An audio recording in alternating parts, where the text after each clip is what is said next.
ఇలా border line అంతా కుట్టుకున్నాక నేను ఈక్వల్ గ్యాప్ చూసుకుంటూ కింద ఒక 5 కుందన్స్ అయితే స్టిక్ చేసుకున్నానండి ట్రయాంగిల్ షేప్వి.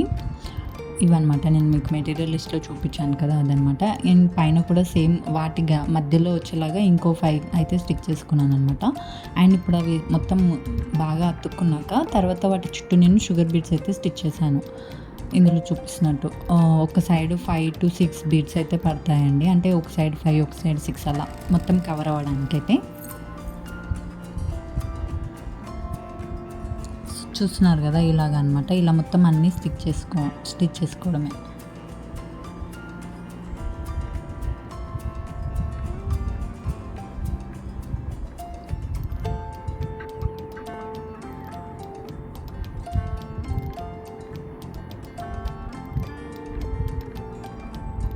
అండ్ స్టిచ్ చేసాక వెనక సైడ్ నుంచి ఎండ్ నాట్ వేసేసుకోవడమేనండి. ఇలాగే అన్నిటికీ కుట్టుకోవాలి.